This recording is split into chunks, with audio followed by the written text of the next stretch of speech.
Decía, desde el año 2010, lamentablemente, Haití no ha logrado levantarse. Ya estamos al año 2019, casi una década después. Y para entrar al tema de lo ocurrido el año 2010, revisamos el siguiente titular. Haití conmemora 9 años del devastador terremoto que destrozó al país. 12 de enero del año 2010. Haití vivió unos terremotos más devastadores de su historia. El más fuerte ocurrió en 1770, que alcanzó los 7,5 grados Richter. Ya. Y el que ocurrió el 12 de enero a las 4:53 de la tarde alcanzó los 7 grados. O sea, tenía una diferencia de 0,5 que, como hemos explicado anteriormente en este programa, cualquier aumento de incluso en 0,1, uno dice ya 0,1 es poco, una nota escolar. No puede. Pero en esto tiende a ser una gran diferencia a nivel de movimiento telúrico. Esto fue a 15 kilómetros de la capital de Puerto Príncipe. Ya. Una profundidad, y este dato es clave, de 10 kilómetros solamente de profundidad. Muy cerca de la superficie. Muy cerca de la superficie.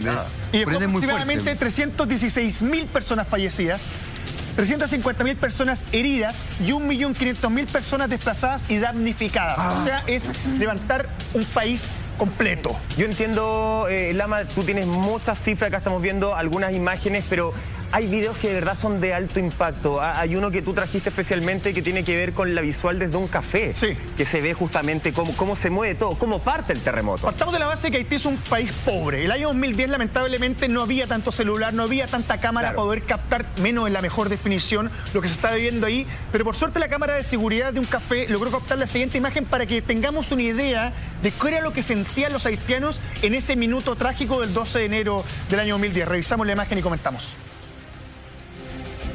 Ya, mira.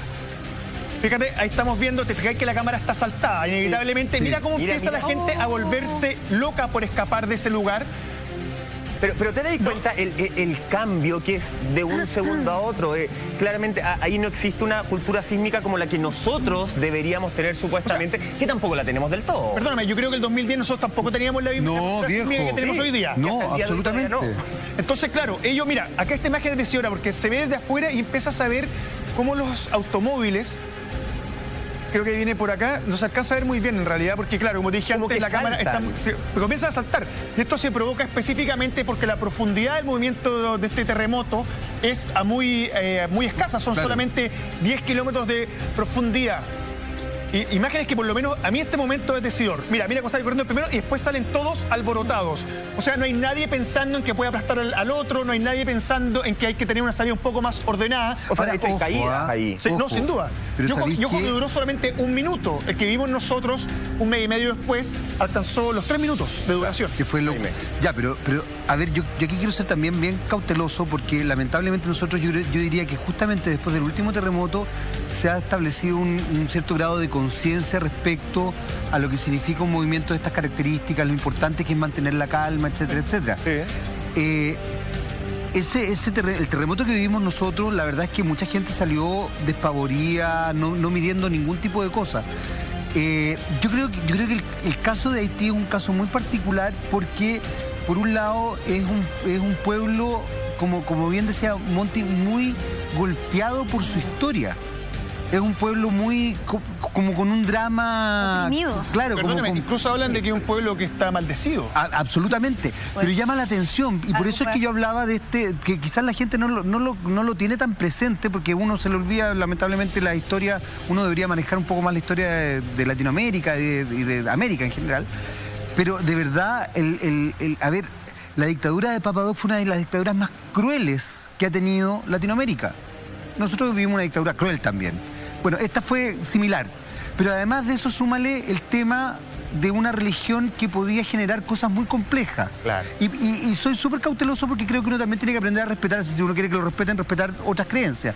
Pero igual de una religión que es muy compleja, que tiene un manejo cierto muy difícil desde cierto punto de vista, porque se asocia también a religiones africanas con una mixtura con el catolicismo, etcétera, etcétera. Claro. Desde esa perspectiva, de verdad fue muy brutal. Y la policía secreta, los famosos Tonton Macoute en Haití, en esa época, para que ustedes sepan, eran de una crueldad y de una violencia tremenda y no tenían piedad con nadie. Y sabes que, Jaime, precisamente lo que hablas tú de la religión, me imagino que te refieres al vudú. Al vudú, sí. Y a la santería también, que hay diferencias. Candomblé también, claro. Lo más triste de eso es que eso se desarrolla en un contexto de mucho resentimiento y de mucho dolor. Por eso ellos empiezan a invocar a espíritus africanos y hacen estos rituales que muchas veces se ven en documentales, como en la playa, gritando, haciendo mucha cantos y cosas, sacrificios, qué sé yo, porque ellos era tanto el dolor que tenían en su esclavitud que empiezan a buscar una especie de santos que los salven, Claro, que los un saquen de las rescate. manos, claro, de sus empleadores que los maltrataban, que los golpeaban, que no les daban de comer, que eran injustos con ellos. Entonces ellos buscaban una especie de salvación desesperada y así se desarrollan estas religiones africanas y también la magia negra, que es como para salvarse del daño que les hacen desde fuera, siempre en un contexto de mucha opresión y Pensando en la dolor. cosa de la idea de lo maldito, Ya digamos. lo decía Jaime y Carla, un pueblo tremendamente golpeado y que en este caso también existe un origen del movimiento Lama. Exactamente, este movimiento del que 2010. duró aproximadamente un minuto, que se sintió también en Cuba, Jamaica y República Dominicana, que también hicieron algunas evacuaciones preventivas, se origina en un lugar muy específico. Porque Haití está ubicado justamente sobre una compleja red de fallas tectónicas. Claro. Tenemos la imagen para empezar a comentar este punto. Ahí está, mira, ahí es donde se encuentra Haití. Y en esta se encuentra la placa del Caribe, la enorme placa de Norteamérica, y la mitad del movimiento relativo entre la placa de América del Norte y la del Caribe pasa una falla que se llama la falla septentrional oriente. Lo que provoca que esto... O Enriquillo, así se llama la falla es conocida como la falla Enriquillo. Perfecto. Lamentablemente la situación es muy compleja porque el movimiento telúrico a baja escala provoca que esta falla haga este movimiento que no es oscilante, sino que es de arriba hacia abajo.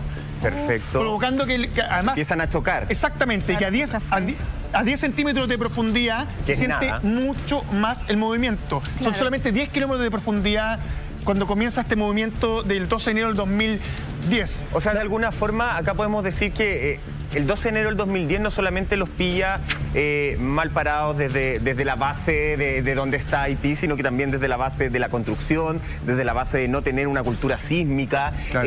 desde los edificios. Esto Acá como- es tremendo, las imágenes que estamos viendo son Esto es como la falla impactantes. San Ramón, están ubicados exactamente en un mismo. lugar muy complejo, muy peligroso, que claro, no solo la falla de San Ramón está ahí, está detenida, no sabemos cuándo... Y ojalá siga así. Y ojalá siga así por siempre, aunque creo que tiene un tiempo en el cual tiene que volver a despertar. Y así Estados Unidos también, lo que pasa es que esta falla, después de 240 años, despierta y provoca el movimiento telúrico del 2010, que no había uno similar desde 1770, 240 años de diferencia entre uno y otro. Y es más, el movimiento es equivalente a 200.000 kilos de dinamita. Wow. Ese minuto fue equivalente a una explosión de ese tipo. Esa es la cantidad de energía que se liberó. Que se en liberó. definitiva. Monty. A ver, las imágenes de verdad es devastador, hablan por sí solas. Y fíjate que, bueno, Haití sufrió este daño en todo nivel. Sabemos que también hay lugares que son un poco más acomodados, como Pétionville, pero ellos también fueron víctimas de todo esto. O sea, uno podría pensar que esto ocurrió en los sectores más vulnerables o más pobres, pero no fue así. O sea, todo Haití quedó así. Exacto. De hecho, se cayó el Palacio de Gobierno, los hoteles. Vamos a llegar a ese punto, Monte. Y a lo que quería decir es que finalmente, lamentablemente, la pobreza propicia los desastres y las desgracias, porque finalmente son personas que, como ustedes bien decían, no estaban preparados para enfrentar este tipo de situaciones que no dependen de ellos. Y si esto mismo hubiese pasado en otro país, incluso como pasó después en Chile, no quedó este tipo de desastre. Entonces son varios factores los que se acumulan para que se genere una desgracia como esta. Tomando en cuenta además el dato que nos traía Lama Colación, que son 200 y algo años justamente que 240 años. 240 años que estaba acumulando esta energía que suelta de un minuto a otro. Ya vimos el video de un café, pero también trajiste otro video de otro lugar público. Exactamente, este es el Palmera Market, el nombre de un mini market que se encuentra en la zona. Y para sumar un poco lo que decía la Monty, Haití es un país que se quedó en el tiempo, que tiene una arquitectura muy similar a la que tiene Cuba, Sí. que no avanzó como va avanzando el tiempo, no tiene construcciones antisísmicas y lamentablemente, como en 1770, el año 2010 también se vino todo abajo.